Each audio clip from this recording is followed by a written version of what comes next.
السلام عليكم ورحمة الله وبركاته. الحمد لله والصلاة والسلام على خير خلق الله محمد بن عبد الله وعلى آله وأصحابه ومن والاه. أما بعد كفل هلت የኡሱል አልኢማን ወይም የእምነት መሰረቶች ትምህርት ነው። ባለፈው የመጀመሪያ ትምህርታችን ላይ የኪታቡን ጸሐፊ አጭር ታሪክና ኪታቡ የተዘጋጀበትን ዋነኛ ዓላማና ምክንያት በተወሰነ መልኩ አይተናል። ስድስቱን የእምነት መሰረቶችን የተውሂድን ምንነትና የአላህን ተባረከ ወተዓላ ሐቅ ለሌሎች አሳልፎ ከመስጠት ከሽርክ የሚያስጠነቅቅ ለአላህ ተባረከ ወተዓላ የሚገቡ ከእሱ ጋር የሚሄዱ ባህሪያትን የሚያስተዋውቅና ስለ ሌሎችም የእምነት መሰረቶች ስለ አኺራ ስለ መላኢኮች የሚዘረዝር መጽሐፍ ነው። ባለፈው ደርሳችን መጨረሻ ላይ ኪታቡ ከያዛቸው አሐዲቶች ውስጥ ሁለት ሐዲቶችን አይተናል። የመጀመሪያው ሐዲስ አላህ ተባረከ ወተዓላ ለጋራ ከሚሰራ ስራ በሙሉ የተብቃቃ ጌታ እንደሆነ፣ ሰዎች መልካም ስራ እንኳን ቢሰሩ በሰሩት መልካም ስራ ላይ ሌላን አካል ካጋሩበት ንያቸው ከተበላሸ ሶላቱን ሰደቃውን ለአላህም ለዝናና ሰዎች ዘንድ ተወዳጅነት ለማግኘትም ብለው ቀላቅለው ቢሰሩት አላህ እንደማይቀበል፣ መልካም ስራን ሰርቶ ከአላህ ውጪ ሌላ አካል በመልካም ስራው ያጋራ የቀላቀለ ሰው አላህ ተባረከ ወተዓላ ስራውን እንደማይቀበለው ስራውንም እሱንም እንደሚተወው የሚያሳይ ኢማሙ ሙስሊም ከአቡ ሁረይራ የዘገቡት ሐዲስ ነው። ሁለተኛው ሐዲስ እንደዚሁ ኢማሙ ሙስሊም ከአቡ ሙሳ አልአሽዓሪ የዘገቡት ሐዲስ ሲሆን አላህ ተባረከ ወተዓላ እንደማይተኛ ሚዛንን ፍትህን አንዴ ከፍ አንዴ ዝቅ እንደሚያደርግ እንደ ሰዎች ሁኔታ ሰዎች ቀን ላይ የሰሩት ስራ ከማታው በፊት ማታ የሰሩት ከቀኑ በፊት ሁሉም በወቅቱ ወደ አላህ እንደሚወጣ አላህ ተባረከ ወተዓላ በሰዎች አይን ዱንያ ላይ ማይታየው በብርሃን መጋረጃ ስለተጋረደ እንደሆነና አላህ ተባረከ ወተዓላ ሰዎች እንዳያዩት የሚያደርገውን መጋረጃ ቢገልጠው የፊቱ ብርሃን የደረሰበትን ቦታ በሙሉ የደረሰበትን ነገር በሙሉ ያቃጠል እንደነበረ የሚያሳይ ሐዲስ ነው። ከዛ ቀጥሎ ዛሬ የምናየው ሶስተኛው ሐዲስ ከአቡ ሁረይራ ረዲየላሁ ዐንሁ ወአርዳህ የተላለፈ ነው። ሐዲሱም ስለ አላህ ባህሪያት የሚናገር ሲሆን وعن أبي هريرة رضي الله عنه مرفوعا አቡ ሁረይራ አላህ መልካም ስራቸውን ይውደድላቸውና መርፉዓን ከነቢዩ ዓለይሂ ሰላቱ ወሰላም እንዳስተላለፉት ነቢዩ አሉ የአላህ ተባረከ ወተዓላ ቀኝ እጅ መልአ ሙሉ ነው። ላ ተጊዱሃ ነፈቀቱን ምንም አይነት ስጦታ ወጪ አያጎድለውም። ላ ተጊዱሃ ሙሉ የሆነው እጁ እንዲጎድል እንዲቀንስ አያደርግም። ነፈቀቱን የተኛውንም አይነት ወጪ ቢያደርግ ቢሰጥ። ሰሓኡ አለይሊ ወነሃር ቀን ከሌሊት ያለመሰሰት በተከታታይ በቸርነት ቢሰጥ አይጎድልም እሱ ዘንድ ያለው። አረአይቱም አያችሁን ልብ ብላችኋልን ማ አንፈቀ አላህ ተባረከ ወተዓላ የሰጠውን ሙንዙ ኸለቀ ሰማዋት ወልአርድ ሰማይና ምድርን ከፈጠረበት ጊዜ ጀምሮ እስከ ዛሬ አላህ ተባረከ ወተዓላ ለሰዎች ለእንስሳቶች ያደረገውን የሰጠውን ልብ አላችሁ?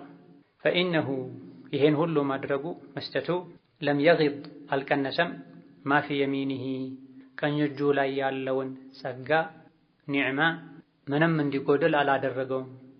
ቢሰጥ አያልቅበትም። ወልቂስጡ ሚዛኑ ፍትህ ቢየዲህ ልኡኽራ በአላህ በሌላኛው እጁ ላይ ነው ያለው። የርፈዑ ሲፈልግ ከፍ ያደርጋል፣ ወየኽፊዱ ሲፈልግም ዝቅ ያደርጋል። አኽረጃሁ ቡኻሪና ሙስሊም ዘግበውታል። በአንዳንድ ዘገባዎች የዱላሂ መልአ ተብሏል።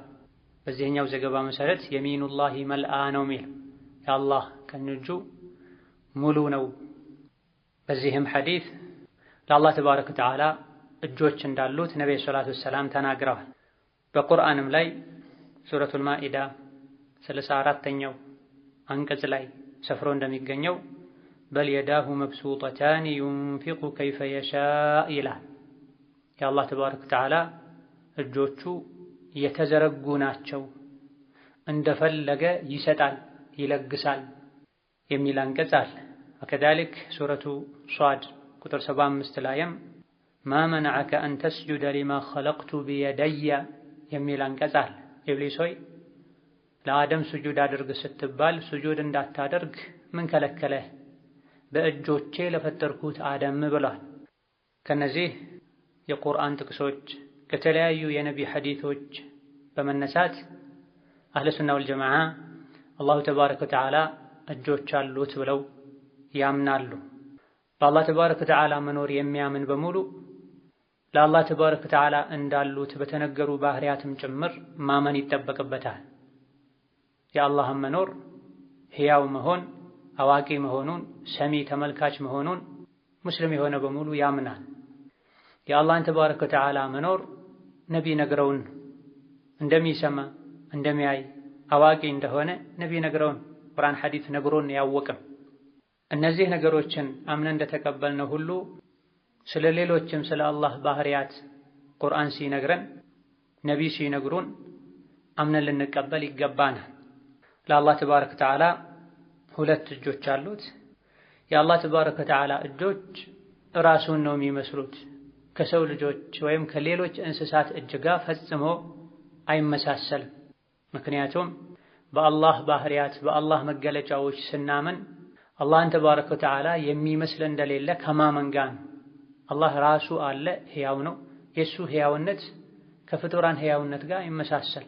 የሰው ልጆች ሕይወት ያገኙት ከጊዜ በኋላ ነው። ከጊዜ በኋላም ሕይወት ያጣሉ። ጊዜያዊ ሕይወት ነው ማለት ነው።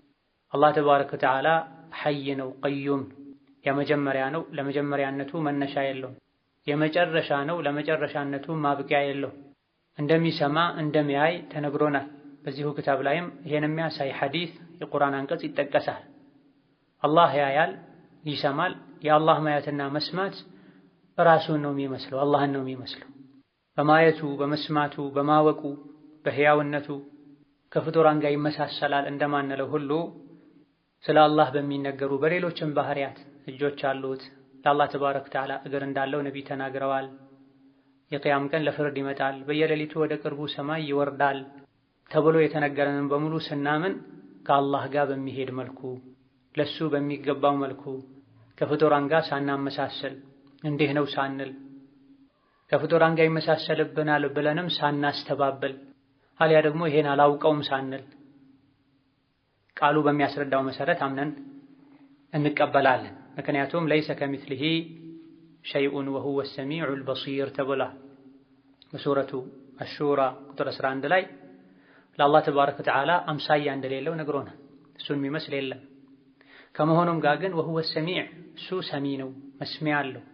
ወሁወል በሲር እሱ ተመልካች ነው፣ አይን አለው። ከቁርአን ከሐዲስ ጥቅሶች ይሄን ነው የምንረዳው።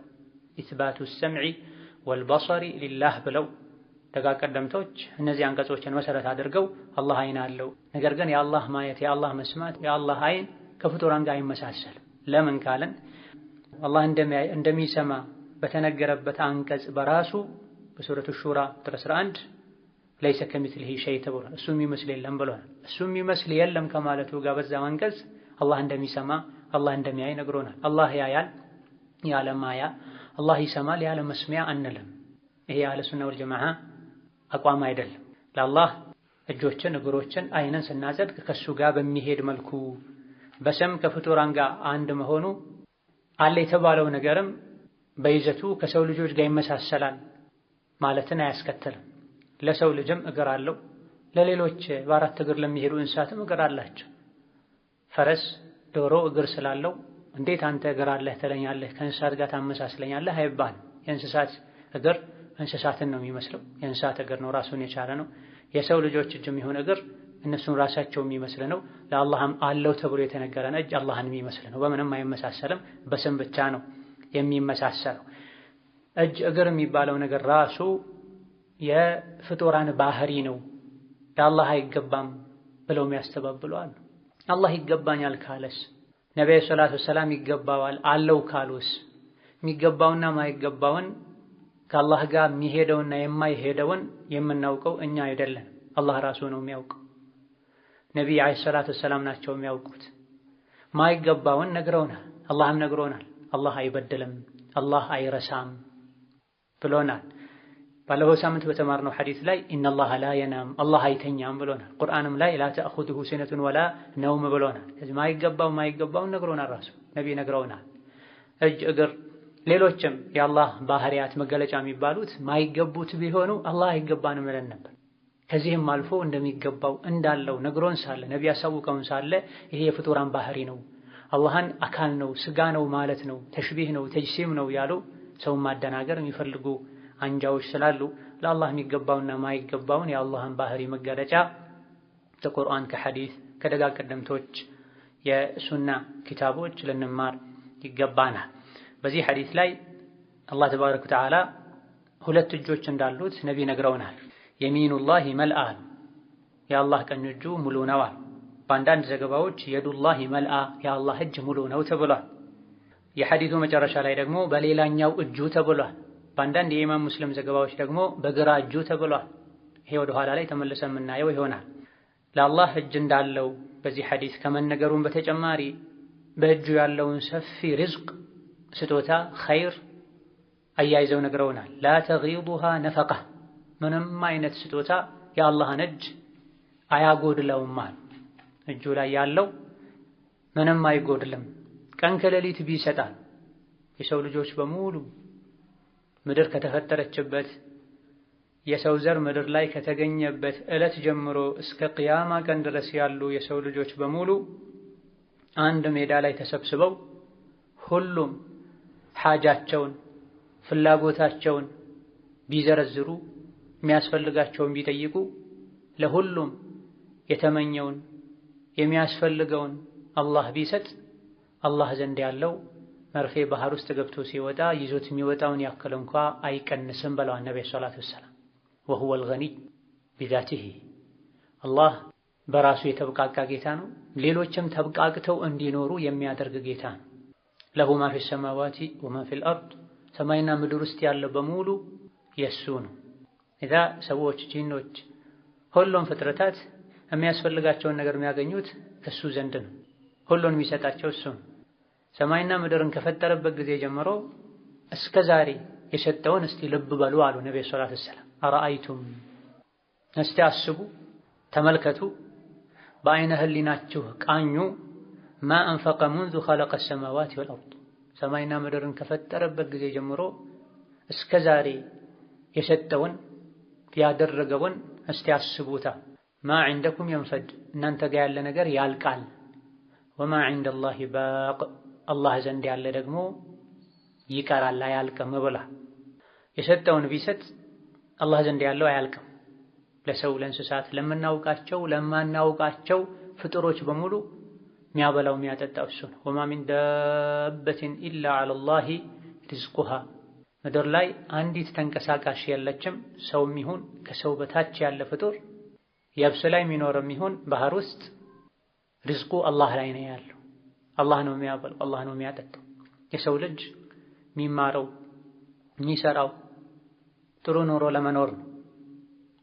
ነገር ግን የሚያኖረው አላህ ነው። የሰዎች እንቅስቃሴ ሰበብ ብቻ ነው። ስንትና ስንት የሥራ ፍላጎት፣ ጉልበት፣ ሙያ ያላቸው ነገር ግን የሚበሉትን ማያገኙዋል። ሌሎች ደግሞ ያልተማሩ የሥራ አቅም እንኳ የሌላቸው፣ ፍላጎት የሌላቸው፣ የተትረፈረፈ ሀብት ያላቸዋል። በአላህ ተባረከ ወተዓላ ሕክማ ጥበብ መሰረት ማለት ነው። አላህ ተባረከ ወተዓላ ሰሓኡል ለይሊ ወነሃሪ፣ ቀን ከሌሊት ሰጥተው ያውም በብዛት ሰጥተው ሪዝቁን እንደ ዝናቡ አዝንቦ እንኳ ምንም አይጎድልም እሱ ጋር ያለው። ሰዎች ሌት ተቀን ሁሌ እንዲሰሩ ትልቅ ሀብት ያላቸው ከመሆኑ ጋር በቃኝ ብለው ማይቀመጡበት አንዱ ምክንያት የሰው እጅ ላይ ያለ ነገር ሊያልቅ ስለሚችል ነው። አላህ እጅ ላይ ያለው መቼም አያልቅም። ፈኢነሁ ለም የጊድ ማ ፊ የሚኒሃ፣ ሰማይና ምድርን ከፈጠረበት ጊዜ ጀምሮ ለሰው ለእንስሳት፣ ለሌሎችም እኛ ለማናውቃቸው ፍጡሮች የሰጠውን ተመልከቱ። አላህ ደግሞ የፈጠረውን ፍጡር ቁጥሩን ከአላህ ውጪ ማንም አያውቅም። ከመሆኑም ጋር ከፍጥረታቱ ብዛት መስጠት ከጀመረበት ጊዜ ርዝመት አንጻር እንኳ እጁ ላይ ያለው ምንም አልቀነሰም። ወልቅስጡ ቢየዲሂ አልኡኽራ ቅስጥ ሚዛን አልያ ደግሞ ፍትህ በሌላኛው እጁ ነው ያለው። የርፈዑ ከፍ ያደርጋል፣ ወየኽፊዱ ዝቅም ያደርጋል። ባለፈው ሳምንት ስንማር ቅስጥን ሚዛን ብለን ፈሰረናል። አላህ ዘንድ ሚዛን አለ፣ የሰው ልጆች ሥራ የሚመዘንበት፣ የሰው ልጆች ርዝቃቸው ተለክቶ ወደ ምድር የሚወርድበት። የርፈዑ የሰው ልጆችን ሥራ ወደ ላይ ከፍ ያደርጋል ሚዛን ላይ የሚሰፍረውን። ወየኽፊዱ ከዛው ሚዛን ተመዝኖ የሰው ልጆች በየቀኑ የሚመገቡት የሚረዘቁትን የሚደርሳቸውን ይልካል፣ ዝቅ ያደርጋል። ወይም ደግሞ ወልቅስጡ ቢየዲሂ አልኡኽራ ቅስጥ ማለት ፍትህ ማለት ነው። የርፈዑ ፍትህን አንዳንዴ ከፍ ያደርገዋል ወደሱ። ምድር ላይ ፍትህ ይጠፋል። ሰዎች ወንጀል ሲያበዙ፣ ግፈኛ መሪዎች ሲበዙ፣ በሰዎች ወንጀል መብዛት ምክንያት አላህን የማይፈሩ ፍትህ የሌላቸው ባለስልጣናት ህዝቡን ሲገዙ ያኔ ፍትህን ወደሱ ከፍ ያደርገዋል። ወየኽፊዱ ሰዎች ሲቶብቱ ሲስተካከሉ፣ መሪዎች ሲስተካከሉ፣ ጥሩ መሪዎች ሲሾሙ ደግሞ የኽፊድ ፍትህን ወደ ምድር ለቀቅ ያደርገዋል፣ ዝቅ ያደርገዋል። ፍትህ የሰላም የድሎት ሰበብ ነው።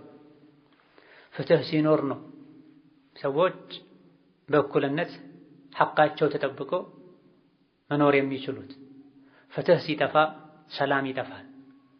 ሰላም ደግሞ የሚገኘው ከአላህ ዘንድ ነው። ለዚህም ነው ሶላት በሰገደን ቁጥር ልክ ሶላቱ እንዳበቃ አላሁመ አንተ ሰላሙ ወሚንከ ሰላም ምንለው። አላህ ሆይ ሰላም ካንተ ነው፣ አንተ ሰላም ነህ። አንተ ላይ ምንም አይነት ጉዳት፣ ጥቃት፣ ክፋት ሊደርስ አይችልም። ማንም ሊያጠቃህ አይችልም። ለሰው ልጆች የሚያስፈልገው ሰላም የሚገኘው ካንተ ዘንድ ነው። ሰላም ስጠን ማለት ነው።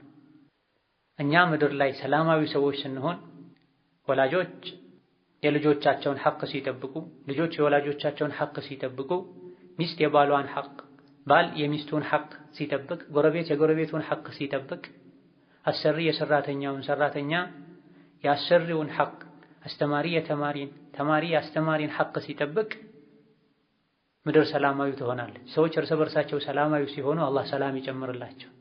ፍትሃዊ ሲሆኑ አላህ ፍትህን ይጨምርላቸው። ኢተቁላህ ወዕዲሉ በይነ አውላዲኩም፣ ወላጆቹ የአላህን ፍሩ፣ በልጆቻችሁ መሃል ፍትህን አታጓድሉ ብለዋል። ለአንድ ልጃቸው ነገር ሰጥታችሁ ሌላኛውን አትከልክሉ፣ አንዱን አቅፋችሁ ስማችሁ ሌላኛውን አታገላምጡ ብለዋል። ከነቢይ ዘንድ አንዱ ቁጭ ባለበት ወንድ ሕፃን ልጁ ሲመጣ ታቅፎታል፣ ታፋው ላይ እግሩ ላይ አስቀምጦታል። ከሱ ቀጥሎ ሌላ ሴት ልጅ ስትመጣ ደግሞ መሬት ላይ አጠገቡ አስቀምጧታል። ይህን የነብዩ ሰለላሁ ዐለይሂ ወሰለም ሀላ ዐደልተ በይነሁማ፣ ምነው ሁለቱንም እኩል አታቅፋቸውም እንዴ? በሁለቱ ፍትሃዊ አትሆንም እንዴ ባሉት ጊዜ እሷንም አንስቶ ታፋው ላይ ሲታቀፋት አሁን ነው ፍትሃዊ የሆንከው ብለውታል። በሌሎችም ጉዳዮች ላይ ፍትሃዊ እንድንሆን ሸሪዓ ያዛል።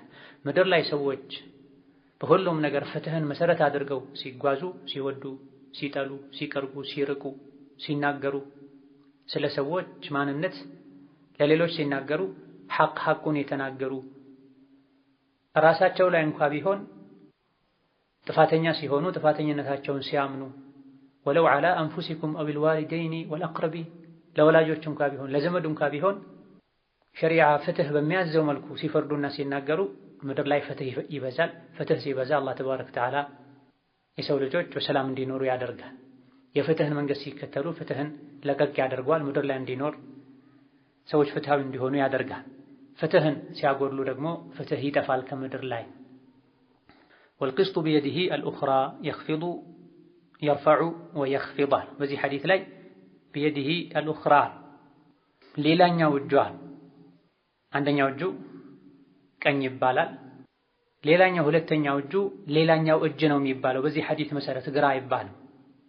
ኢማሙ ሙስሊም ከአብዱላህ ብን ዐምር ባስተላለፉት ሌላ ሐዲስ ኢነል ሙቅሲጢነ ዐንደላሂ ዐላ መናቢረ ሚን ኑር ዐን የሚኒ ረሕማን ወኪልታ የደይህ የሚን አለዚነ ያዕዲሉነ ፊ ሑክሚሂም ወአህሊሂም ወማ ወሉ ብለዋል። ፍትሃዊ የሆኑ ሰዎች የቅያም ቀን ከኑር በተሰራ ሚንበር ላይ ይቀመጣሉ አን የሚኒ ረሕማኒ ከአላህ በቀኝ በኩል። ከዛ አስከትለው ወኪልታ የደይህ የሚን የአላህ ሁለቱም እጆቹ ቀኝ ናቸው።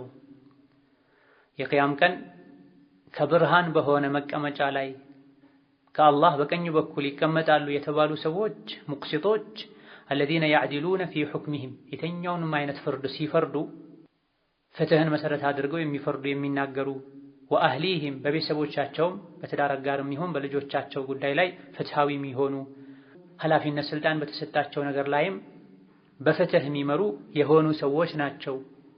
በኑር መቀመጫ ላይ ሚንበር ላይ ከፍ ብለው ከአላህ በቀኝ በኩል የሚቀመጡታ። እዚህ ሐዲስ ላይ ግን አስከትለው ምን አሉ? ወኪልታ የደይህ የሚን ሁለቱም የአላህ እጆች ቀኝ ናቸዋል።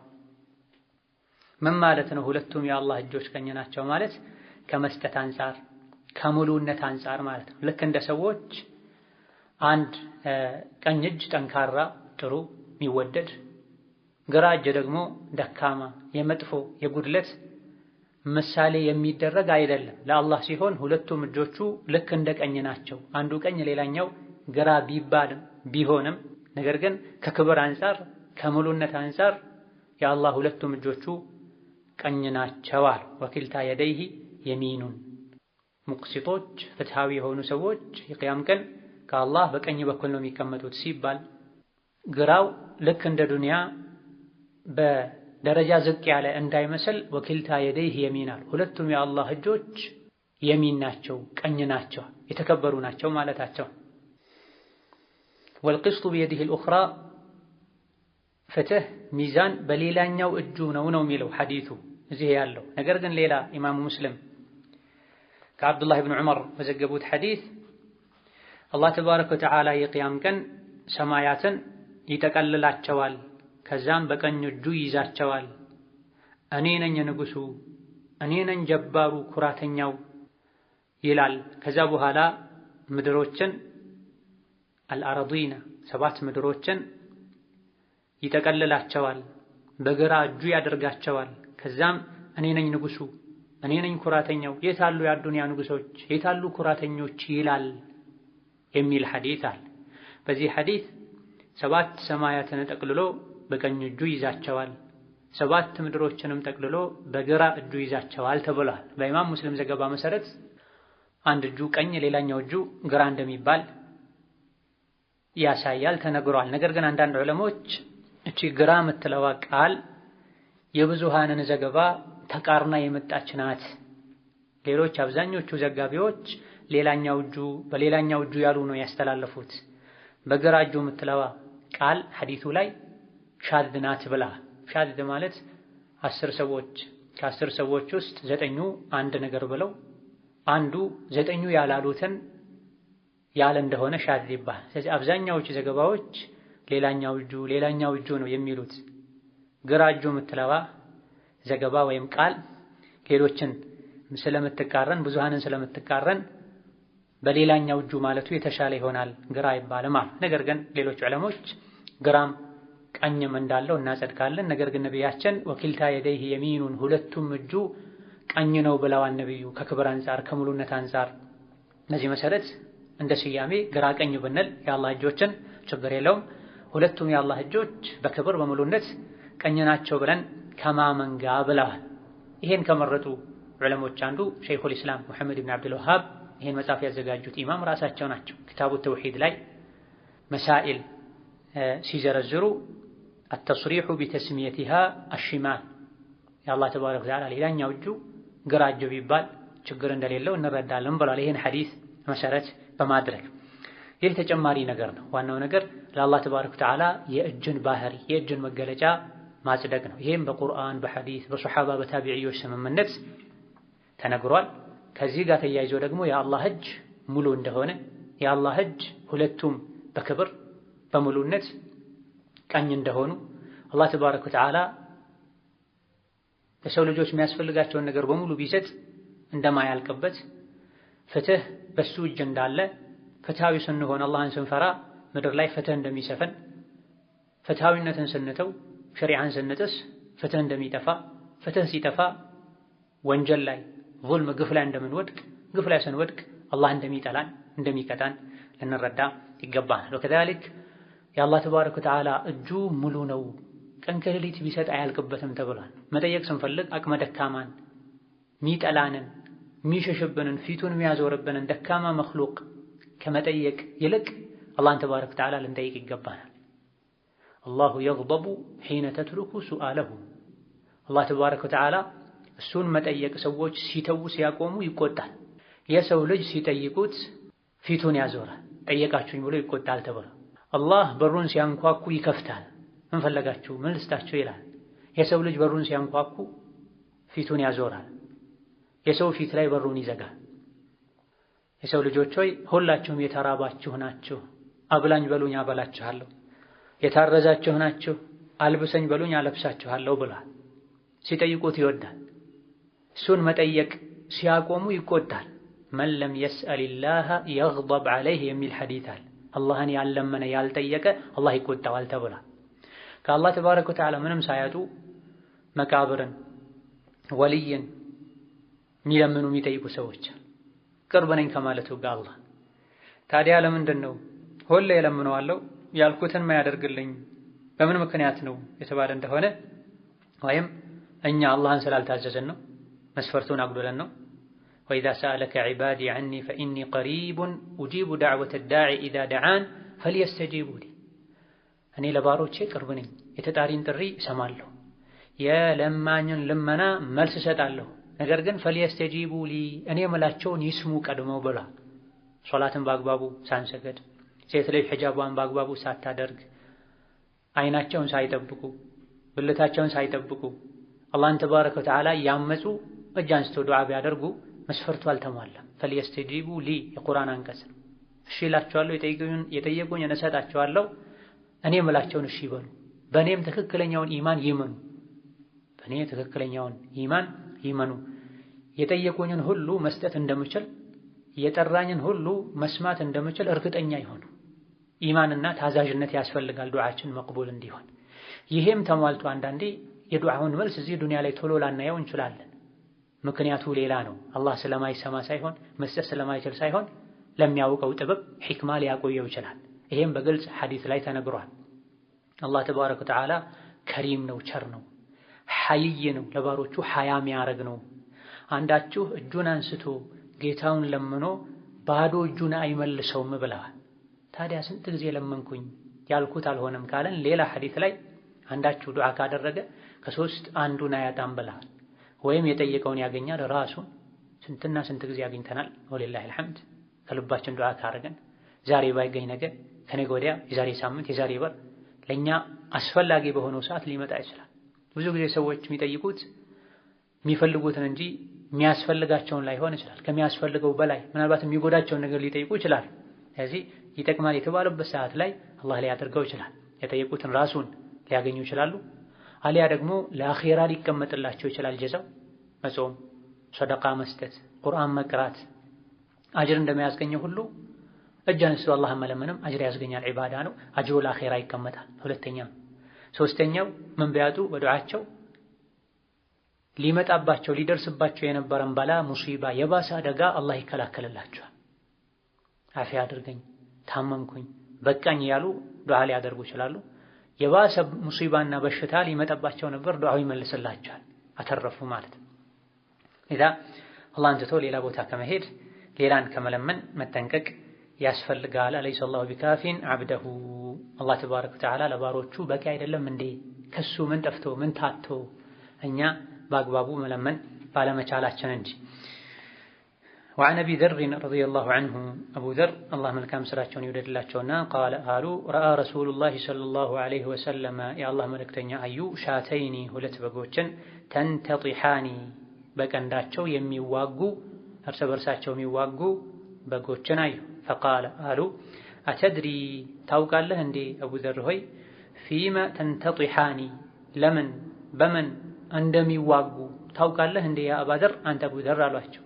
ቁልቱ አቡ ዘር አሉ አልኳቸው ለነቢ ላ ለምን እንደሚዋጉ አላውቅም አልኳቸው። ቃለ ነቢ አሉ ወላኪን አላህ ነገር ግን አላህ የድሪ ለምን እንደሚዋጉ ያውቃል።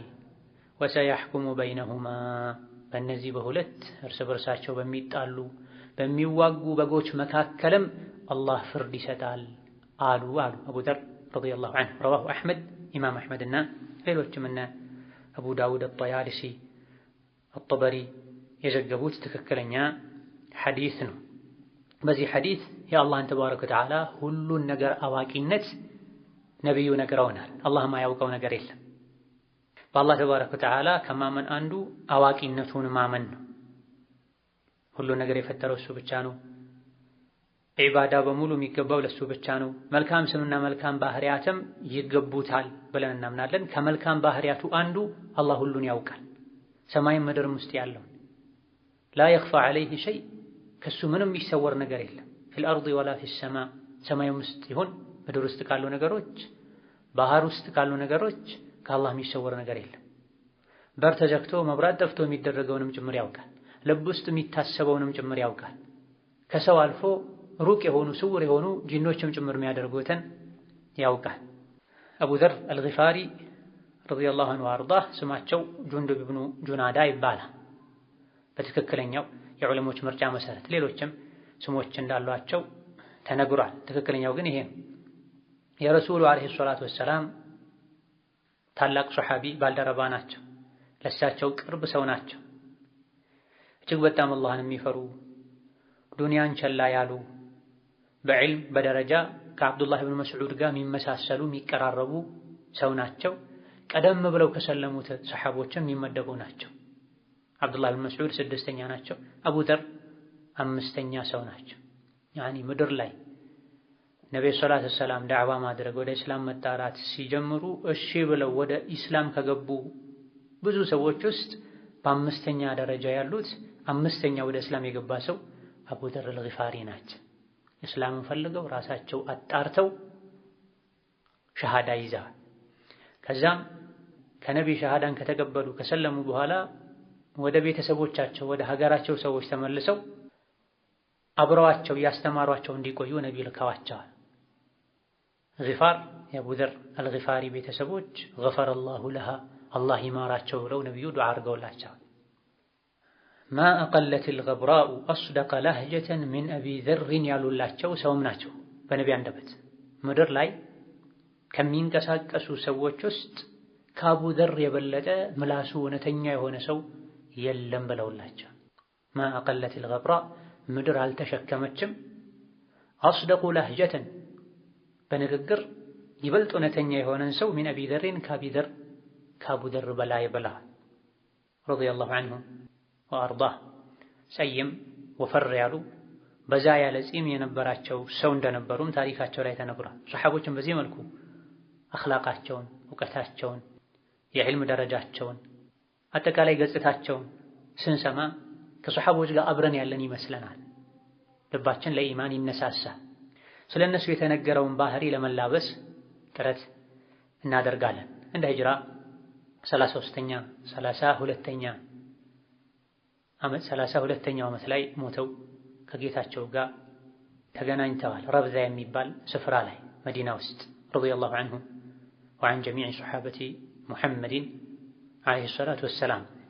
ካስተላለፏቸው በርካታ ሐዲሶች ውስጥ በአንዱ ምን አሉ? ረአ ረሱሉላሂ ሰለላሁ ዐለይሂ ወሰለም ሻተይን ተንተጢሓን፣ ነቢዩ 2 በጎችን አዩ ወይም ፍየሎችን አዩ። ሻት ለበግም ለፍየልም የሚያገለግል ቃል ነው። የንተጢሓኒ እርስ በርሳቸው ሲዋጉ አዩ፣ ሲጣሉ አዩ። ነብዩ ሰለላሁ ዐለይሂ ወሰለም ትምህርት መስጠት ፈለጉ። ብዙ ጊዜ ትምህርቶችን ከሁኔታዎች ጋር ከክስተቶች ጋር ያያይዙ ነው። ጦር ሜዳ ላይ ተማርከው ከመጡ ሰዎች ውስጥ አንዲት ሴት በጣም እየተሯሯጠች እየተመላለሰች ተጨናንቃ ባዩበት ጊዜ ሰሐቦችን ጠሯቸው። በዚህ ሁኔታ ላይ ሕፃን ልጅ አግኝታ ታቅፋው ጡቷን ታጠባው ጀመረች። ይሄው ሐዲስ ላይ ወደፊት የሚመጣ ይሆናል። በዚህ መልኩ ተጨናንቃ ያገኘችው ሕፃን ልጇን እሳት ላይ ጣዩ ብትባል ምጥል ይመስላችኋል እንዴ ብለው ጠየቋቸው። ለሰሐቦች ሰብስበው ጠርተዋቸው ኧረ በጭራሽ አለመጣል እየቻለች አጥለውም ብለው መልስ በሰጧቸው ጊዜ አላህ እሷ ለልጇ ከምታዝነው በላይ ለባሮቹ የሚያዝን ጌታ ነው ብለዋቸዋል። ማይረሳ ትምህርት ይሆናል በዚህ መልኩ ያስተማሯቸው ትምህርት። እዚህም ጋር በግና በግ ወይም ፍየልና ፍየል ሲጣሉ ባዩ ጊዜ ለምን እንደሚጣሉ ለምን እንደሚዋጉ ታውቃለህ እንዲያ ቁልቱ ላ እኔ አላውቅም። ፊመ ተንተጢሓን ያ አባ ዘሪን አቡ ዘር እንዲሁ ነው አቡ ዘር የተባሉት እንጂ ዘር የሚባል ልጅ አልነበራቸው። አንዳንዴ ኩንያዎች ቅጽል ስሞች በሆነ ምክንያት ይሰጡና መታወቂያ መጠሪያ ይሆናሉ። አቡ ሁረይራ የሚባል ልጅ የላቸው። ድመት ያቀርቡ ስለነበረ አቡ ሁረይራ አሏቸው ነው አቡ ሂር አሏቸው። አቡ ዘር የሚባል ልጅ የላቸውም። እንዲሁ ነው አቡ ዘር የሚባሉት ከአቡ ደርዳ በተቃራኒ አቡ ደርዳ አደርዳ የምትባል ሴት ልጅ ስለነበረቻቸው ነው አቡ ደርዳ የተባሉት። ቁልቱ ላ አላውቅም አሉ። አቡ ዘር ማናውቀውን ከመናገር መጠንቀቅ እንዳለብን ከዚህ ልንማር ይገባናል። ምናውቅ ከሆነ የጠየቀን አካል ከኛ በእውቀት የማይበልጥ ከሆነ እንመልሳለን። የጠየቀን አካል ከኛ በእውቀት የሚበልጥ ከሆነ አላሁ ወረሱሉሁ አዕለም ብንልና የተሻለ እውቀት ከሱ ብንቀበል ደግመን ብንሰማ የተሻለ ይሆናል። ሷሐቦች አንዳንዴ የሚታወቀውንም ነገር ነቢ ፊት ሲሆኑ አላሁ ወረሱሉሁ አዕለም ይሏቸዋል። አንዳንዴ ስለማያውቁት በትክክል አላህ መልእክተኛው እንጂ የማያውቁት ነገር ስለሆነ አላሁ አዕለም ይላሉ። ቁልቱ ላ እኔ አላውቅም አሉ። በትክክልም እንስሳት ናቸው፣ በግ ወይም ፍየል ናቸው። ለምን እንደሚዋጉ አያውቁም። ወላ ነቢዩ ሰለላሁ ዐለይሂ ወሰለም ቃል አሉ ወላኪን አላህ የድሪ አላህ ግን ያውቃል አሉ። ማወቅ የአላህ ባህሪ። ቁርአን ላይ ሐዲስ ላይ አላህ የተወሰፈው በመሰረቱ በስም ደረጃ በወስፍ ደረጃ ኢልም በሚለው ነው። ወላሁ የዕለሙ ማ ፊ ሰማዋት ኢነላህ ዓሊሙን አልዓሊሙ በሚል ነው የተገለጸው። ዲራያ ለአላህ ተባረከ ወተዓላ ራሱን የቻለ ወስፍ ተደርጎ አልተነገረም። አላህ ለምሳሌ አዳሪ አይባልም፣ አልዓሊም ይባላል። አዳሪ ግን አይባልም። በስም ደረጃ አብዱ ዳሪ ብለን ስም ማውጣት አይገባም።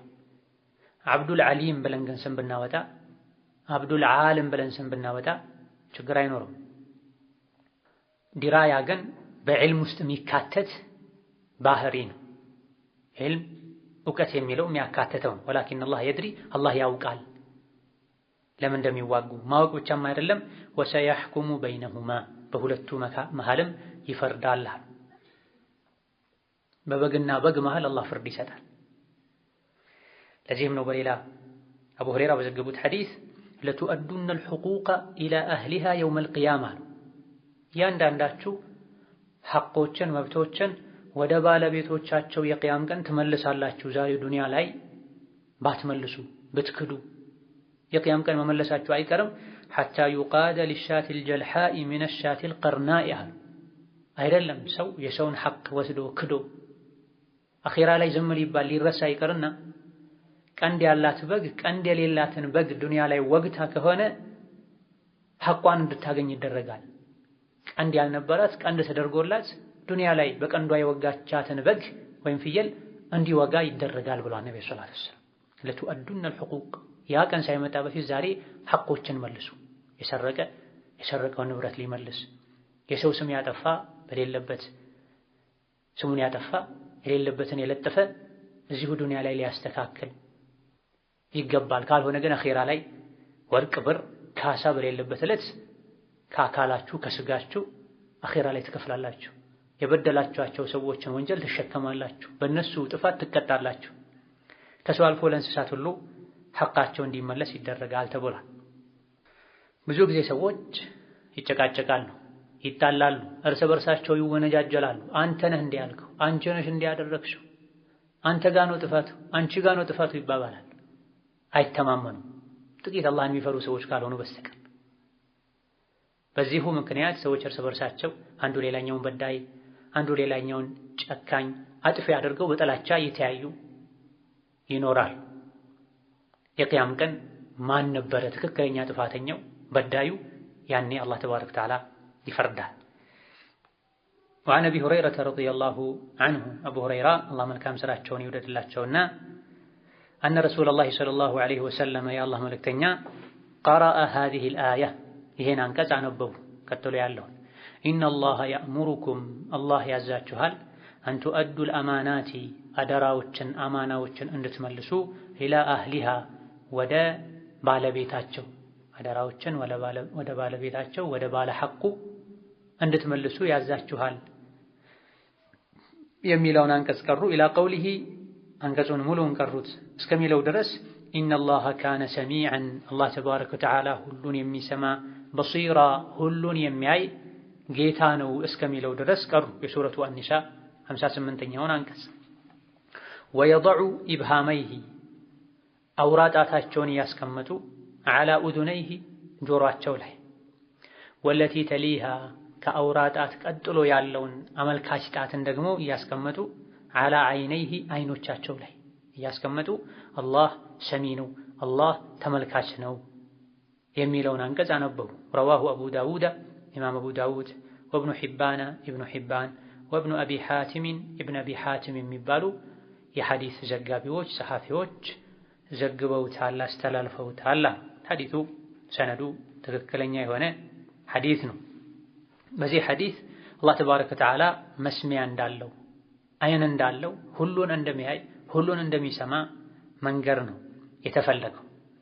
የአላህን ተባረከ ወተዓላ ማየት፣ የአላህን መስማት ለአላህ ተባረከ ወተዓላ አይን እንዳለው መስሚያ እንዳለው በተጨባጭ ሰዎች በሚገባቸው ቋንቋ እንዲረዱ የሚያደርግን ድርጊትን ፈጽመዋል፣ አሳይተዋል።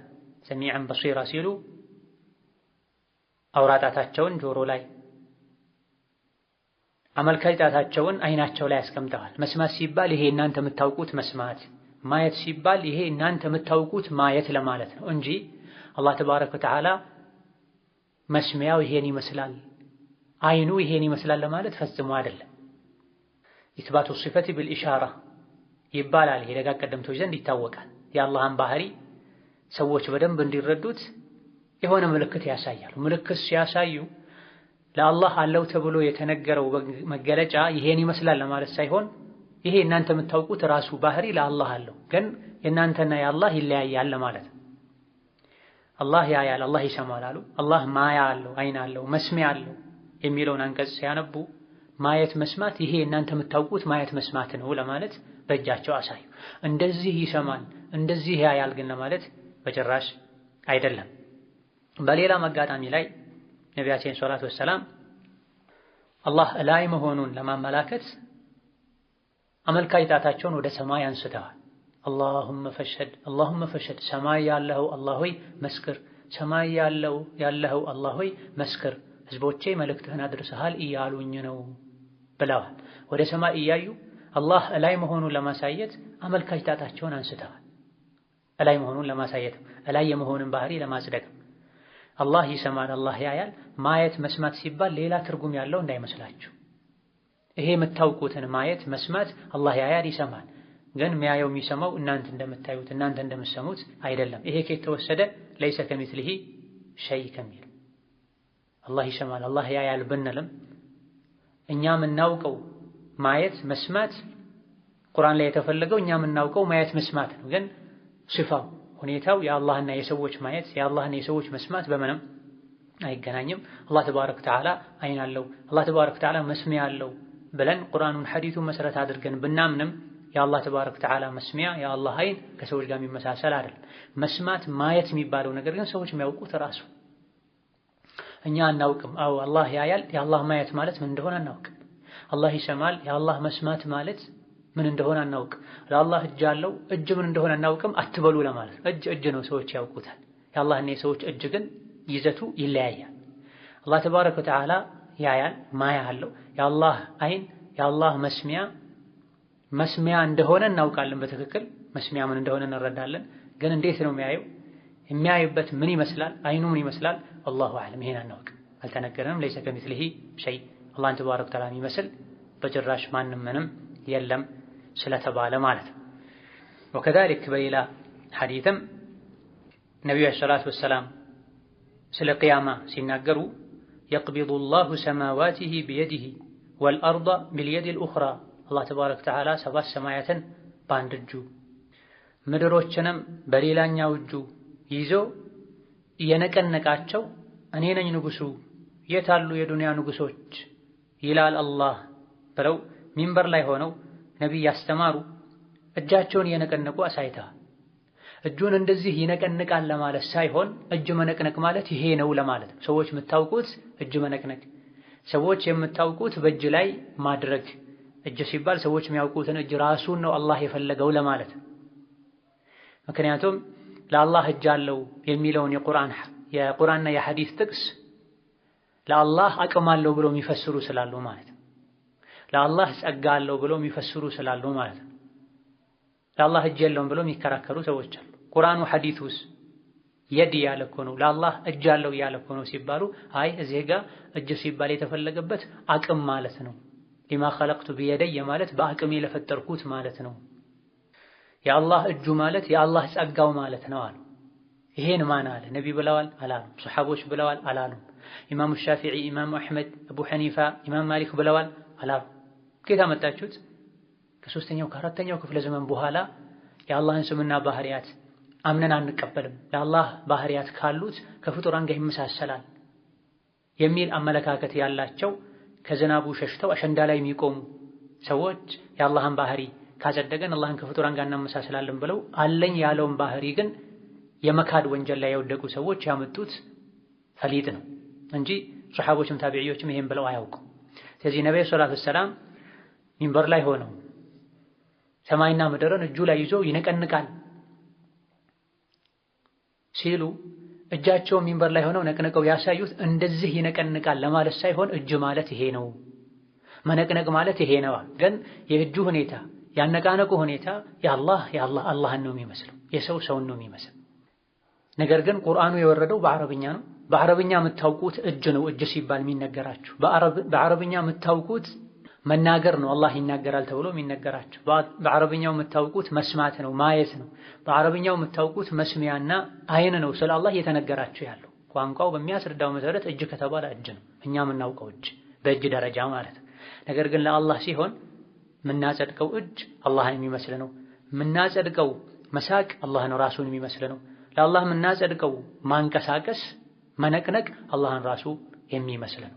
አህያም መጣ ይባላል፣ ሰውም መጣ ይባላል። ሁለቱም በስም ደረጃ መምጣት የሁለቱም ያመጣጥ ሁኔታ ይለያያል። አላህም የቂያም ቀን ይመጣል እሱንም ይመስል በየሌሊቱ ወደ ቅርቡ ሰማይ ይወርዳል። ከሱ ጋር በሚሄድ መልኩ ከፍጡራን ጋር በምንም መልኩ አይገናኝም። ለዚህም ነው አላህ በየሌሊቱ ወደ ቅርቡ ሰማይ ይወርዳል የሚለውን ቡኻሪ ሌሎችም ያስተላለፉት ትክክለኛ ሐዲስ አንቀበልም አሉ። ለምን ሲባሉ አላህ የሌሊቱ መጨረሻ ላይ 1/3 ሲቀር ወደ ቅርቧ ሰማይ ይወርዳል ካለን ሐዲሱ ትክክል ከመሆኑ ጋር ቡኻሪ የዘገቡት ከመሆኑ ጋር ትክክል ከሆነ ኢትዮጵያ ላይ ሌሊት 10 ሰዓት ሲሆን አሜሪካ ላይ፣ ጃፓን ላይ፣ ቻይና ላይ ሌሊት 10 ሰዓት አይሆን፣ ሌሊት 8 ሰዓት አይሆን። አንዳንዶቹ ቀን ይሆናል፣ አንዳንዶቹ ማለዳ ይሆናል፣ አንዳንዶቹ እኩለ ሌሊት ወይም 4 ሰዓት ይሆናል። እንዴት ነው ታዲያ የሚወርደው አሉ። የአላህ ስራ እንዴት ነው አይባል። ለሰው ሲሆን ነው በአንድ ሰዓት በአንድ ጊዜ ኢትዮጵያም አሜሪካም አፍሪካም አይሆንም የሚባለው ሰው ሲሆን። አላህ ሲሆን ግን የአላህ ተባረከ ወተዓላ ስራ የአላህ ሁኔታ በሁሉም ነገር ሙሉ በሙሉ ከሰዎች የተለየ ነው። ነብዩ ሰለላሁ ዐለይሂ ወሰለም ትክክለኛ በሆነ ሐዲስ አላህ የሌሊቱ መጨረሻ ላይ ወደ ቅርቧ ሰማይ ወርዶ ማን ነው የሚለምነኝ፣ ማን ነው ምህረት የሚጠይቀኝ ይላል ብለዋል። የነብይ ሐዲስ ነው። ይወርዳል። መውረድ ማለት ምን እንደሆነ እናውቃለን። የሚወርደውም ራሱ ነው፣ ረሕመቱ አይደለም፣ መላእክቶች አይደለም። የተሳሳቱ ሰዎች እንደሚሉት ረሕመቱ ነው የሚወርደው፣ መላኢካው ነው የሚወርደው። መላኢካ ወርዶ ነው ማን ነው ምህረት የሚጠይቀኝ የምምረው የሚለው። መላኢካ ቢሆን አላህ ይላችኋል የሚለውን መጨመር ነበር። ረሕመቱ ቢሆን ረሕመቱ የሚወርደው እስከ አንደኛው ሰማይ ብቻ አይደለም። አንደኛው ሰማይ ላይ ወርዶ ተንጠልጥሎ ለኛ ምን ያደርግልናል? ረሕመቱ ቢሆን ምድር ያወርደዋል። ረሕመቱ ደግሞ የሚወርደው የሌሊቱ መጨረሻ ላይ ብቻ አይደለም። 24 ሰዓት ረሕመቱ እንደወረደ ነው። ያለ ረሕመቱ ለቅጽበት መኖር መተንፈስ አንችልም። ስለዚህ አላህ ራሱ ነው ወደ ቅርቧ ሰማይ የሚወርደው። ታዲያ ቅድም የተባለውስ አንድ ሀገር ቀን አንድ ሀገር ላይ ረፋድ ይሆናል ሰዓቱ። ይሄ ከይፍያ ነው፣ እንዴት ተብሎ አይጠየቅም። የአላህ ባህል እንዲህ ይሄን ካልንማ አላህ እንዴት ነው የሚናገረው? አላህ እንዴት ነው የሚያየው? አላህ እንዴት ነው የሚሰማው? ወደ ማለት እንሄዳለን። አላህ ይሰማል ከሱ ጋር በሚሄድ መልኩ፣ ያያል ከሱ ጋር በሚሄድ መልኩ። እጆች አሉት ከሱ ጋር የሚሄዱ እሱን የሚመስሉ ለሱ የሚገቡ እጆች። ሰማይ ምድርን ይነቀንቃል የቂያም ቀን በእጆቹ ያደርጋል ከሱ ጋር በሚሄድ መልኩ። እኛ ግን እንዲገባን መነቅነቅ ማለት ይሄ ነው፣ መስማት ማለት ይሄ ነው፣ ማየት ማለት ይሄ ነው። አይን የሚባለው ይሄ አይን ነው፣ እኛ የምናውቀው አይን ነው። ግን አላህ ጋር ያለው ለአላህ የምናጸድቀው አይን ማየት አላህን ራሱን የሚመስል ነው እንላለን። ይሄ እጅግ በጣም ወሳኝ የሚባል ደክመን ችለን ልንማረው ልንረዳው የሚገባ ነጥብ። ተውሂዳችን፣ ኢማናችን፣ እስላማችን የሚስተካከለው ይሄን ነጥብ በሚገባ ስንረዳ። ስለ ቁርአንና ሐዲስ ስለ አላህ ባህሪያት ሲነገረን ትንሽ የሚዘገንንን ምንደናገጥ ግራ የምንጋባ ከሆነ ስለ ሐላል ሐራም ስለ እስትንጃ ስለ ውዱእ ሲነገረን ፈታ ምንል ከሆነ ትልቁን ትተን ለትንሹ ትልቅ ትኩረት ሰጥተናል ማለት። ስለ አላህ ባህሪያት ስለ አስማው ሲፋት ስለ ዐቂዳ ሲነገር እንቅልፍ የሚጫጫናቸው ሰዎች ሁሉ አሉ።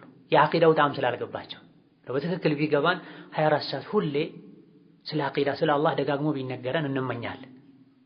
የአሕካሙ የህግጋቱ ሌላው እንዳለ ሆኖ ማለት አሕካሙ ህግጋቱ ሶላቱ ጾሙ ጠሃራው የዐቂዳ ማሟያ ነው። ዐቂዳችን ካልተስተካከለ በቀን 5 ጊዜ ውዱእ ብናደርግ 10 ጊዜ ውዱእ ብናደርግ ሱና ሶላት ስንሰግድ ብንውል 1000 ጊዜ ሱብሃንአላህ ሱብሃንአላህ 1000 ጊዜ አልሐምዱሊላህ አልሐምዱሊላህ ብንል ዋጋ አይኖረው። ስለዚህ መሰረቱ ዐቂዳ ነው እምነት ነውና እምነት ነክ ጉዳዮችን ያልገባንን እንዲገባን የምንችለውን ሁሉ አድርገን እንረዳ።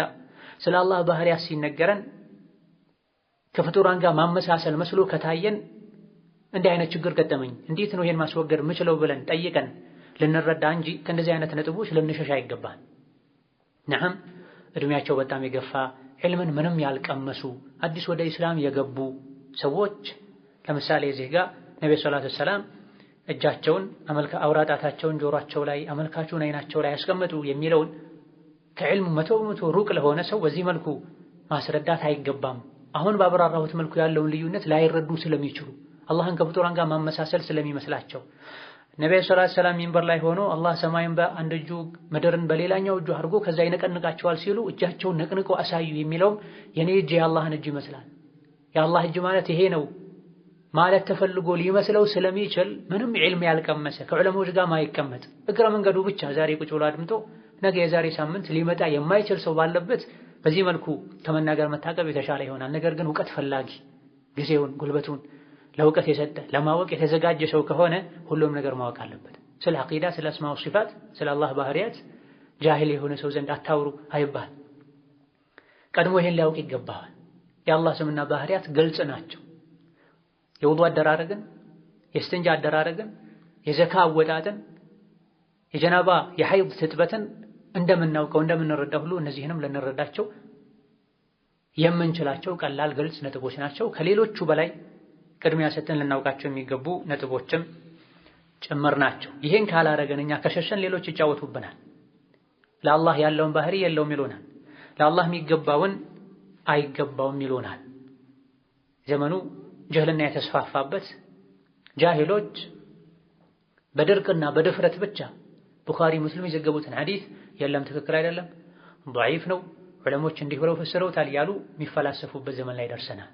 ከዚህ በሽታ ምንድነው ዐቂዳችንን መጠበቅ የምንችለው ስንማር ትክክለኛ የሆነውንም ያልሆነውንም የሚያሳውቁ የነቢ ሐዲሶችን ስንቀራ ነው። በዛሬ ደርሳችን የመጨረሻው ሐዲስ ስለ አላህ ተባረከ ወተዓላ ገይብ አዋቂነት የሚነገርበት ሐዲስ ሲሆን ሐዲሱን አብዱላህ ብን ዑመር ያስተላለፉት ሐዲስ ነው። ወዐን ኢብኒ ዑመር ረዲየላሁ ዐንሁማ አብዱላህ ብን ዑመር ለእሳቸውም ለአባታቸውም አላህ መልካም ስራቸውን ወዶ ይቀበላቸውና አነ ረሱለላህ ሰለላሁ ዐለይሂ ወሰለም ቃል የአላህ መልእክተኛ አሉ መፋቲሑል ገይቢ ኸምሱን የሩቅ ሚስጥር እውቀት ቁልፎች 5 ናቸው።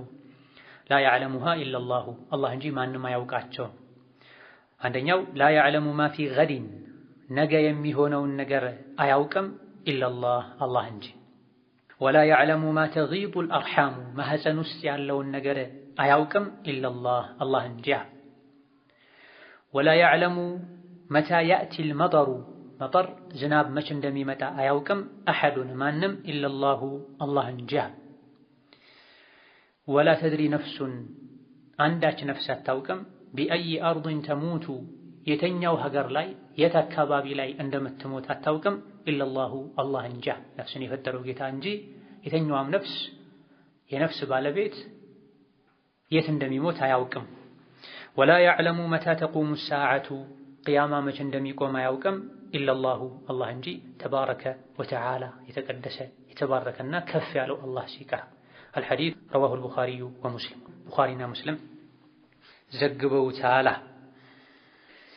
በዚህ ሐዲስ አላህ ተባረከ ወተዓላ ሁሉን አዋቂ እንደሆነ ሁሉን ከማወቅም አልፎ ገይብ የሰው ልጆች በጭራሽ ሊያውቋቸው መላኢኮችም ነቢዮችም ሊያውቋቸው የማይችሉ ነገሮችን አላህ እንደሚያውቅ ተነግሮናል። ገይብ ማለት ማይታይ ማይዳሰስ ማይሰማ ነገር ማለት ነው። የሩቅ ሚስጥር እውቀት ማለት ነው። ከኛ የተሰወረ ነገር ሁሉ ገይብ ይባላል፣ ሚስጥር ይባላል። በጥቅሉ የሩቅ እውቀት ሚስጥርን የሩቅን ነገር ማወቅ ለሁለት ይከፈላል። አንደኛው ሆኖ የተጠናቀቀ አላህ ዘንድ ሆኖ የተጠናቀቀ ገይብ ይባላል። ይሄን ከአላህ ውጭ ያለ አካላትም ሊያውቁት ይችላሉ ከሆነ ከተፈጸመ በኋላ።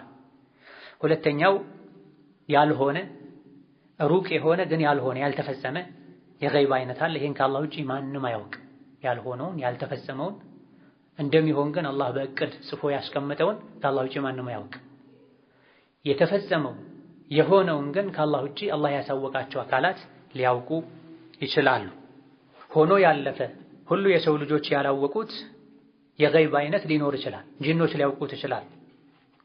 ለዚህም ነው አንዳንዴ ሰዎች ጠንቋይ ጋር ሄደው እቃ ጠፍቶብኛል፣ እንዲህ ነገር ተደርጎብኛል፣ ማን ያደረገብኝ ብለው ይጠይቃሉ። በሸሪዓው መሰረት አይካሄድም። ጠንቋይ ጋር ሄደ ነቢ ላይ በወረደው ሸሪዓ ከፍሯል ተብሏል። አንዳንዴ ጠንቋዮች ሲጠየቁ የሆነውን ይናገራሉ። እቃህን የሰረቀህ እገሌ ነው፣ እቃህ ያለው እንዲህ አይነት ቦታ ነው ሊሉ ይችላል። ገይብ ከመሆኑ ጋር እንዴት ታወቀ ያለን እንደሆነ ስርቆቱ ተጠናቋል። ጠንቋዩ እንዴት ታወቀ ያለን እንደሆነ አንዳንዴ ትክክል ሊሆን ይችላልና ስርቆቱ ሆኖ ተጠናቋል። ሰው ተገድሎም አንዳንዴ ጠንቋይ ጋር ሄደው ማን የገደለው ብለው ጠንቋይን ጠይቀው ከሸሪዓ ወጥተው ማለት ነው የሚያውቁበት ሁኔታ ሊኖር ይችላል። እንዴት ታወቁ? ሆኖ የተጠናቀቀ ያለቀ ጉዳይ ስለሆነ ነው። ገዳዩን የሟች ቤተሰብ አይወቁ እንጂ አላህ ያውቃል፣ መላእክቶች ያውቃሉ፣ አላህ ያሳውቋቸዋል፣ ጽፈዋል፣ ታድመዋል። ሰማይ ላይ ሆኖ የተጠናቀቀውን ነገር ጂኖች ወሬ በመስረቅ ለጠንቋዩ ያቀብላሉ። ሸይጣኖች ራሳቸው ከጠንቋዩ ጋር ካላቸው አላህ የሚጠላው የጠበቀ ግንኙነት አንፃር ሸይጣኑ ይኻድማቸዋል። ከሰው እይታ የራቁ ነገሮችን የተከታተለን አምጥተን ላንተ እናቀብልሃለን፣ ሶላት ተው፣ ሚስትህን ሐይድ ላይ ሆና ተገናኝ፣ ቁርአንን ሽንት ቤት ላይ ጣል፣ ቢስሚላህ ሳትል በጋርደህ ጨለማ ቦታ ላይ ወስደህ ጣል ይላቸዋል። ሸይጣን ለጠንቋዮች እንደዚህ አይነት ነገር ኩፍርን ሽርክን ያዛቸዋል። እሺ ብለው ሲያደርጉ እንደዚህ አይነት መረጃ ያቀብላቸዋል። ጂኖች ሰዎች ማየቱን ነገር ያያሉ። ስለዚህ ሰው ሲገደል ጂን ያያል፣ ለጠንቋይ ወስዶ ይነግረዋል። ጠንቋዩ የሟች ቤተሰብ ሄደው ሲጠይቁት ይናገራል። ስለዚህ ይሄ ገይብ ቢሆንም አንጻራዊ የሆነ ገይብ ነው፣ ሆኖ ያለፈ ነው። ሆኖ ያለፈውን ገይብ አንዳንድ አካላት ሊያውቁ ይችላሉ።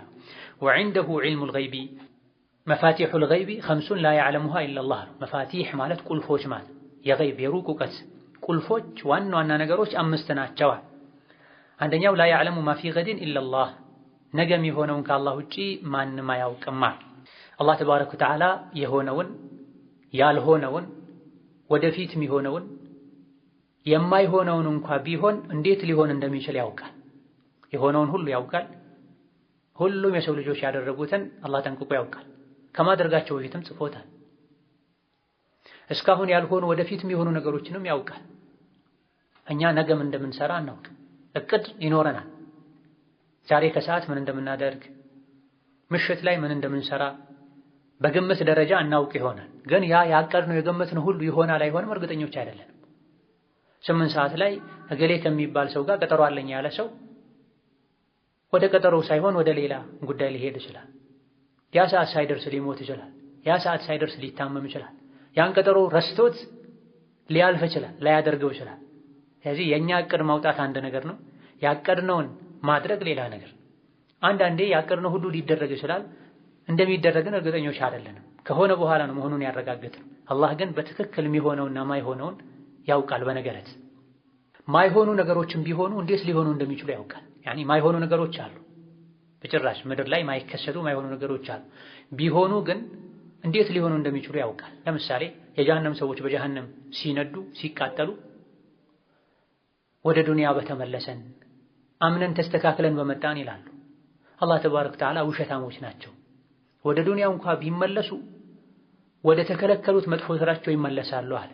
ወደ ዱንያ መመለስ የለም አንድ ሰው ከሞተ በኋላ ያደረገውን ቢያደርግ ለሸርም ይሁን ለኸይር የሞተ ሰው ተመልሶ መምጣት አይችልም። አላህ ይሄን ከልክሏል፣ ሐራም አድርጓል።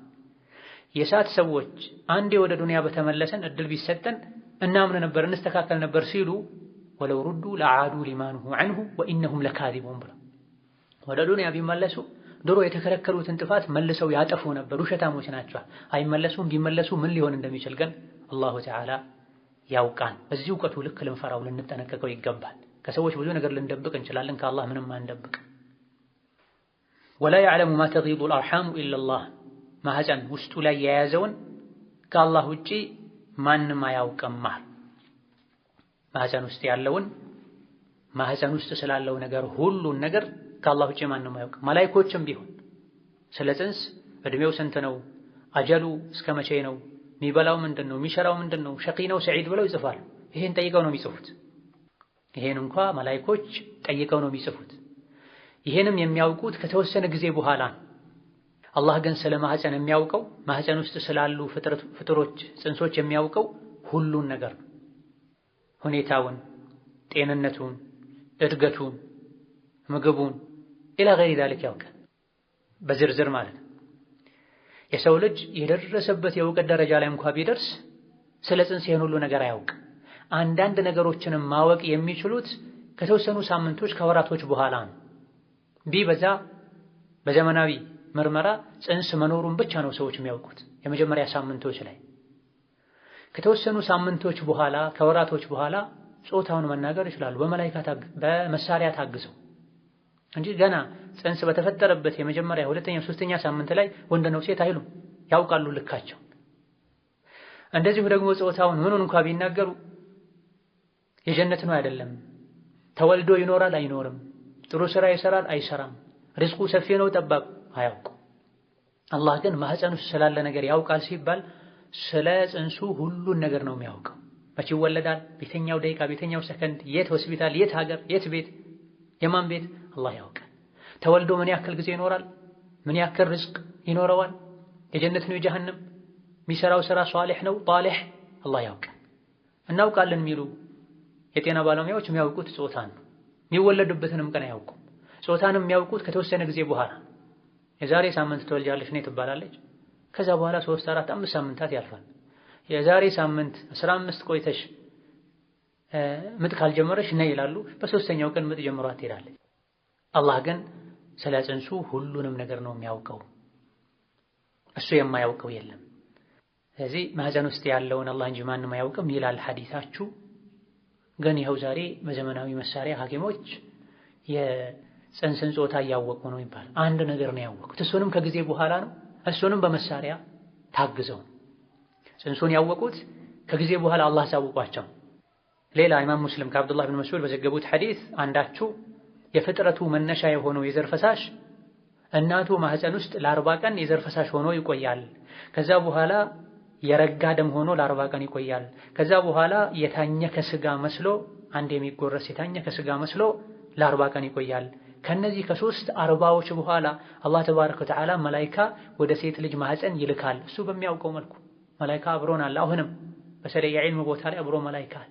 ጁምዓ ቀን ላይ ለጁምዓ የሚገቡ ሰዎችን በር ላይ ቆሞ መላኢካ ይመዘግባል ብለውና ነብዩ ሰለላሁ ዐለይሂ ወሰለም። ቀን ከሌሊት ስራ ስንሰራ አብሮን ከቀኝ ከግራ መላኢካ አለ፣ ግን አናያቸው። ገይብ ነው፣ በመላኢካ እናምናለን። ወከዛሊክ የጽንስ መላኢካ ይባላል። 3 40ዎች የዘር ፈሳሽ ማህፀን ላይ ካረፈበት ቅጽበት ጀምሮ 3 40ዎች ሲያልፉ 120 ቀናት አካባቢ ሲያልፉ መላኢካ ወደ ማህፀን ይላካል። 4 ነገሮችን እንዲጽፍም ይታዘዛል። ስራውን፣ ሲሳዩን፣ ርዝቁን፣ አጀሉን፣ እድለኛ ነው እድለቢስ የሚለውን እንዲጽፍ አላህ ያዘዋል። በአንዳንድ ዘገባዎች መላኢካው ልክ ሲታዘዝ አይ ረቢ ጌታዬ ሆይ ዘከሩ ነው ኡንታ ይሄ ጽንስ ወንድ ነው ሴት ብሎ ይጠይቃል። ሸቂዩ ነው ሰዒድ ምን ብዬ ልጻፈው? እድለኛ ነው እድለቢስ? ሪዝቁስ ምንድነው? አጀሉስ እድሜውስ እስከ መቼ ነው? ምን ብዬ ልጻፍ ብሎ መላኢካው ይጠይቃል። እነዚህ በዘመኑ እናውቃለን ጾታውን እንንገርሽ የሚሉትም ማወቅ የሚችሉት ከዚህ ጊዜ በኋላ ነው፣ በመሳሪያ ታግዘው። አላህ ግን ገና የዘር ፈሳሹ ማህፀን ላይ ጠብ ሲል አላህ ያውቃል። ከዛ በፊትም ፋጢማ፣ ሐፍሳ፣ ሙሐመድ፣ አብዱላህ ምን እንደሚወልዱ አላህ ያውቃል። እነዚህ ግን የሚያውቁት ከጊዜ በኋላ ነው። አንዳንዴ ያውቀናል ያሉትም የተሳሳተ ይሆናል። በ6ኛ በ7ኛ ወር ሴት ልጅ ነው ያረገዝሽው ይሏታል። 8ኛ ወር ላይ ወንድ ሆነ ይሏታል። ያው ጽንስ 2 ጊዜ ተቀይሮ ነው ጾታውን ቀይሮ ነው ወይስ እነሱ ተመሳስሎባቸው ነው? በተለይ የመሳሪያ ድክመት ያለባቸው ባረጁ መሳሪያዎች በተዛቡ በሚዋዥቁ መሳሪያዎች የሚጠቀሙ ንግግራቸውም እንደዛው የዋዠቀ ይሆናል። ላንቺም ለነሱም የሚሻለው ዝም ማለት አላህ ተባረከ ወተዓላ የፈጠረውን ሲመጣ መቀበል። ወላ يعلم ما تغيض الارحام الا الله ولا يعلم متى ياتي المطر الا الله احد الا الله ዝናብ መቼ እንደሚመጣ ከአላህ ውጪ ማንም አያውቅም። አሁንስ እየተነገረ አይደለም ወይ? ቅድም እንዳልነው ነው። ዝናቡ ከተፈጠረ በኋላ የሚያውቁትም በመሳሪያ ታግዘው ብዙ ጊዜ ያሉትም ትክክል ካለመሆኑ ጋር ነው። ይህ እንዳለ ሆኖ እነሱ የሚያውቁት ዝናብ ሊመጣ እንደሚችል ነው፣ ግምት ነው። አህዋሉን አይተው እውቀት አለው፣ ራሱን የቻለ የሚጠና እውቀት አለ። ያን እውቀት አጥንተው አህዋሎችን አየሮችን አይተው ሊተነብዩ ሊናገሩ ይችላሉ። ሙስሊሞች ሲሆኑ ቢመሺአቲላህ በአላህ ፈቃድ ይላሉ። ሙስሊም ካልሆኑ አላህን የማያውቁ እንደዚህ አይነት ቦታ ላይ ዝናብ ይጥላል፣ ትንሽ የተሻሉት ይጥላል ተብሎ ይጠበቃል ይላሉ። እንደጠበቁት አይሆንም። ቢናገሩ እንኳ ስለሚወርደው ዝናብ በጥቅሉ እንደሚወርድ ይናገሩ እንጂ እንደሚዘንብ ይናገሩ እንጂ ስንት ሰዓት ይጀምራል ስንት ሰዓት ያበቃል አያውቁም። የተኛው አካባቢ ላይ በዛ ያለ፣ የተኛው አካባቢ ላይ ከፍተኛ፣ የተኛው አካባቢ ላይ ዝቅተኛ ዝናብ ያገኛል በትክክል አያውቁም። ግምታቸው ከዚህ እስከዚህ ሰዓት ይዘንባል ያሉት ቀኑን ሙሉ ሲዘንብ ይውላል። እገሌ የሚባለው ከተማ ይዘንባል ያሉት ከሱ በመቶ ሜትሮች ርቆ ሊዘንብ ይችላል። ስለዚህ የሚያውቁት ትንሽ ነገር ነው። እሱም በመሳሪያ ታግዘው በግምት ተነስተው ግምትን መሰረት አድርገው ነው የሚናገር። አላህ ግን በትክክል ነው። አላህ ይዘንባል ካለ ይዘንባል። የሚዘንበው ዝናብ መጠን አላህ ዘንድ የታወቀ ነው። ወላ ተድሪ ነፍሱን ቢአይ አርድን ተሙቱ ኢላላህ፣ አንዲት ነፍስ የት ሀገር እንደምትሞት አታውቅም አላህ እንጂ። ይሄ ትክክል ነው። በጭራሽ እሄዳለሁ ብሎ ያላሰበው ሀገር ላይ ለሕክምና ሄዶ እዛ የሚሞት ሰው አለ። ለትምህርት ብሎ ሄዶ እዛ የሚሞት ሰው አለ። ከቤቱ ወጥቶ ዕቃ ሊገዛ በሄደበት መንገድ ላይ የሚሞት ሰው አለ። ለሐጅ ሄዶ የሚሞት ሰው አለ። መቀበረው እዚህ ነው ከአባቴ ከአያቴ ጎን ብሎ መቃብር አመቻችቶ ሳለ ማያውቀው ሀገር ሄዶ የሚሞት ሞቶ ጫካ ውስጥ ሞቶ ሬሳውን አውሬ የሚበላበት ሁኔታ አለ። የትም እንኑር የትም እንሙት የሚያዋጣው መልካም ስራ ነው።